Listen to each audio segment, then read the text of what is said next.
code. Nice. Yeah, it's yeah. It does sound like fun. I mean, I don't know about you, David. I mean, the first thing I'm thinking about, maybe I'm just being silly, that is a home media center where I can create an app to really run my media center back home and just make sure that I can catch every single sports game that goes on during a week. And I know you, that's top priority. That would make you a happy man. That's all you want. And yeah, I'm hoping our viewers will be very happy with the results from the app. A bit later, one player who's not going to be happy with results is Magnus Carlsen. On the comeback trail now, you can see the body language a bit more deflated, a bit less energetic. He starts this opening, this game with black. He plays the Sicilian defense Magnus, and he's gone for something we call the Dragadorf.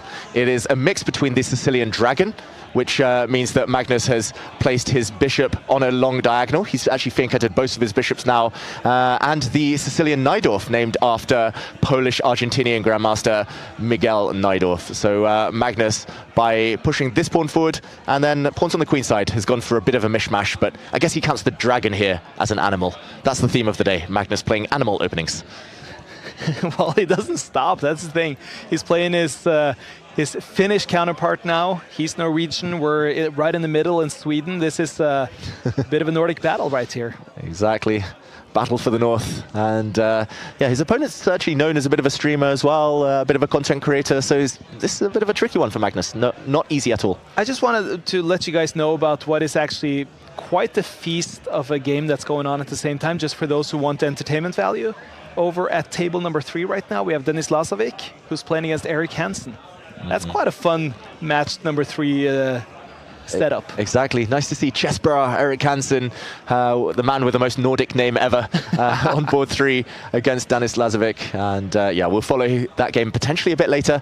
We'll check in and update everyone on the results on the top boards, of course. But this is big here in Stockholm as Magnus tries to strike back. His position's apparently slightly better here. I don't like what White has done with his bishop. This looks like a very blocked-in piece, especially the rook staring at its own pieces, looking very awkward. Now there's an attack against the Black Knight, but the White Queen is also vulnerable on this diagonal, so it feels like Magnus is doing quite well.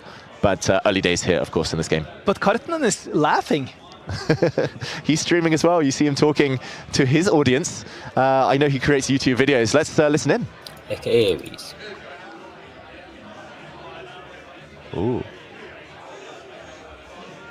Just when he decided to be silent. Just as we jump in, he finishes his sentence.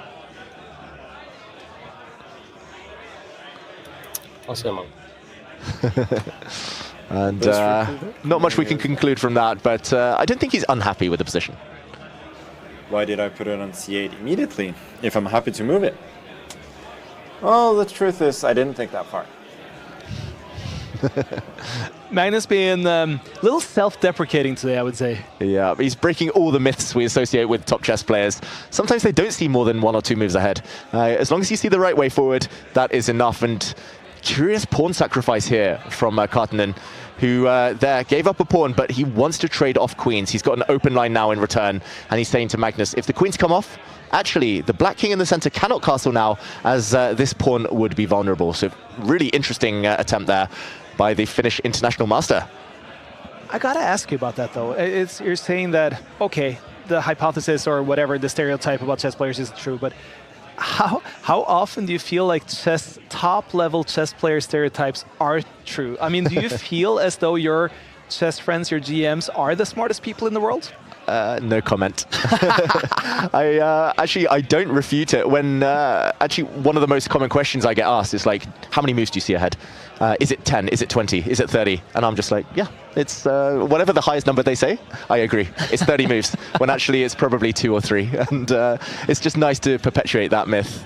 But it is a sense of a lay of the land. You know where, I mean, you may see 3, 4, 5 moves ahead, but you know where you are 3, 4, 5 moves ahead, and based on that lay of the land, you know kind of where you are 3, 4, 5 moves ahead of that. Is that a correct way to think about it? Exactly, and I think from the patterns we recognize, from the experience we garner over so many years, we kind of filter out very, very quickly what are logical moves, what moves we're not scared of. So in the critical variations, normally there's just 1 or 2 lines. For example, here, Karttunen, Magnus is trying to calculate what happens if he pushes his pawn forward.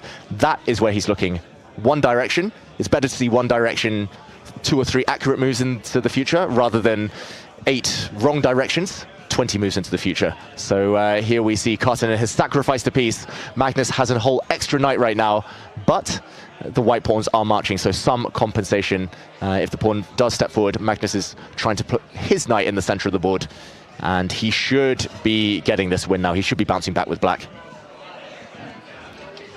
2 minutes on the clock for Karttunen. It's Magnus who has 2.5 minutes. It's 2 players with 1 point each, and Magnus, who seems to be more focused on the animals than his chess, but still he's coming out to pretty good black position in this game. Exactly. The dragon hasn't quite been breathing fire, but it's at least been scary enough here to force Karttunen into some mistakes. I'm just curious what he's going to come up with next. There's the orangutan opening, there's the creepy crawly opening. The cow still hasn't made an appearance fully, Magnus, so he's still owing. It's a Norwegian rat, right? The Norwegian rat, exactly. There's the monkey's bum opening. I don't think we'll see that. That's quite a rare branch of chess. Yeah, but Magnus, he's having fun, even if the results haven't been all his way so far. Now stepping back, saving his extra knight. Still a piece up, and white lacking the compensation that he requires. He kind of controls the whole left side of the board, white. Look at this totem pole of pieces. But yeah, if you're 1 piece down, that's all that matters. And the other side of the board belongs to black. The bishop is about to jump out and hit this white rook. And it's a matter of time. 2 minutes versus 1 minute. But it is a fun disparity here, though, with the king side and the queen side, and how extremely unbalanced it is right now. Yeah, and normally that provides some hope, but when you're 1 piece down, when you're 1 minute down, they say a minute in blitz chess is worth a pawn. So the fact you're already down on material, your kind of hustling, swindling chances, they tend to disappear. You need to be a proper swindler to save this one, and a pawn is captured. That's a good trick. Bishop takes bishop would land a knight check, and the white knight would be able to retake that bishop on the next move once Magnus runs away. He missed that, Magnus. Look at the frown. I'm putting on his sound. But still under control. Should be fine. Bring the king into the defense. Block some pawns. There we go. There's also the threat of knight c3. Which, to his credit, he saw. Yeah. But I like what you said. It's got to be a swindle, and Karttunen knows he's an experienced guy. He goes straight for the swindle, and Magnus kind of fell for it. He just realized that, whoa, wow, didn't see that, but it's still good. Exactly. And again, that's what the top players do. Everyone is human. Everyone misses things. But it's about keeping things enough under control to get the job done. And there we see Magnus wins. He was a knight up, and Karttunen's pawns